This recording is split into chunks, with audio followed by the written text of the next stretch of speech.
ईसा को ये समझते देर नहीं लगती कि अपनी जानबूझ करके सूरज को अपनी तरफ करना चाहती है, और हालांकि इसी चीज को लेकर के वो बस अपनी को सूरज से कैसे भी दूर करना चाहती है। लेकिन प्रॉब्लम्स यहाँ से और ज्यादा बढ़ती है। श्रावण पूजा के साथ में हमें और भी प्रॉब्लम्स देखने को मिलती है, क्योंकि स्टार्टिंग से ही जहाँ सभी लोग पूजा में व्यस्त होते हैं वहीं सूरज भी ईसा के साथ होता है। लेकिन कुछ ही वक्त बाद पता चलता है कि रूम से अंदर से आवाज आ रही है चिल्लाने की, कोई चिल्ला रहा है, और ये कोई और बल्कि अब नहीं होती है। सभी लोग जाते हैं तो दरवाजे पे ताला लगा होता है। हालांकि इसकी दाई माँ पहले ही दबा मार दी होती है और ये जानती है इस चीज के लिए, क्योंकि देखो वो उन्हें समझ में आ चुका होता है कि अवनी अब जानबूझ करके सूरज को अपने तरफ करना चाहती है, वो उसी पे अपना हक जमाना चाहती है, और इसी कारण वो चाहती है कि कम से कम आज ये पूजा का दिन बस खराब ना हो, इसलिए वो ताला बंद की होती है। जब ताला खोला जाता है तो वो जमीन पे गिरी हुई होती है, उसके पेट में दर्द हो रहा होता है, और सूरज यहाँ से वेल इसे लेकर के हॉस्पिटल में चला जाता है। लेकिन सभी लोग जहाँ पूजा में अब बीच से छोड़ के गया होता है तो इस चीज को लोग अपशगुन भी मानते हैं, और इसी चीज को लेकर के उसकी दाइमा भी समझाती है ईसा को कि देखो कहीं ना कहीं अपनी अपनी चाल में कामयाब हो रही है, वो जानबूझ करके सारी चीजें कर रही है और मुझे ट्रस्ट नहीं है।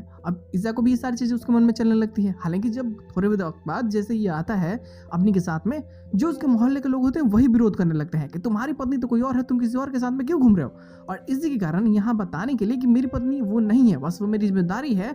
वो ईसा के मांग में फिर से सिंदूर भी डालता है और सभी के सामने एक्सेप्ट करता है कि वो बस अपनी की मदद कर रहा है, उसके साथ में उसका कोई रिश्ता नहीं है, वो बस उसके बच्चे को अपना नाम देना चाहता है, क्योंकि जो इंसिडेंट पिछले कुछ दिनों में हुई है उससे उसकी जिंदगी बर्बाद हो चुकी है, और उसे वापस अगर जीने का कोई सहारा देना है तो इसके अलावा कोई दूसरा ऑप्शन है ही नहीं। और यही कारण होता है कि इसका झुकाव ऑटोमेटिक उसकी तरफ हो रहा होता है। लेकिन ईसा को इस चीज से ना कहीं ना कहीं अब थोड़ी सी जलन होने लगती है, और जलन होना जायज भी है। अब देखो होता भी है इसके साथ में यही कि एपिसोड के एंडिंग करने के बाद पोजीशन में यही सारी चीजें देखने को मिलती है। ईसा को लगता है कि नहीं, अपनी जो कर रही है वो बहुत गलत है, वो सिंपैथी गेन कर रही है, असहाय होने का नाटक कर रही है, और वो जानबूझ करके बस ये उस बच्चे को इस पे थोपना चाहती है। क्योंकि देखो आज नहीं तो कल अगर बच्चा को ये अपना नाम दे देता है तो फिर कल